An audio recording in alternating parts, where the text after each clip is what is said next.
Simon Vanderdous et j'ai fait partie d'un groupe de 5 personnes qui est parti en République démocratique du Congo.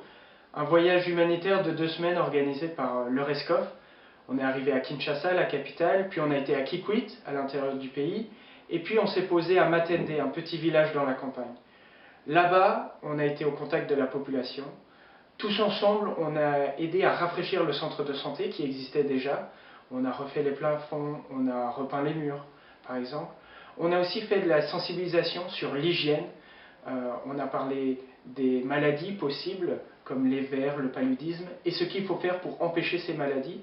On a aussi apporté des filtres Sawyer pour les donner à la population, mais aussi qu'ils prennent conscience qu'il existe des moyens pour améliorer leur quotidien. Et ça, on l'a surtout vu durant la formation ESC, qui s'est déroulée sur 3 jours, où le but était vraiment de faire prendre conscience aux gens qu'ils avaient les ressources nécessaires, qu'ils avaient les idées, qu'ils avaient le potentiel pour se développer, pour améliorer leur quotidien, pour changer les choses sur le terrain.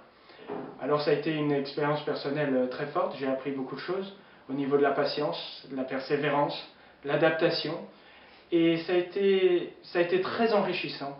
Et ce qui m'a frappé là-bas, c'était le manque de perspectives d'avenir pour les jeunes notamment. Beaucoup n'ont qu'un seul objectif, c'est partir de ce pays pour aller vivre autre part, en Europe par exemple.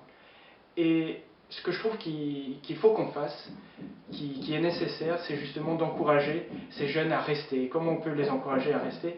Justement, à leur faire prendre conscience qu'il y a des choses à faire, qu'ils peuvent faire des choses, qu'ils peuvent se prendre en main, et pas tomber dans un certain fatalisme et dans un certain pessimisme.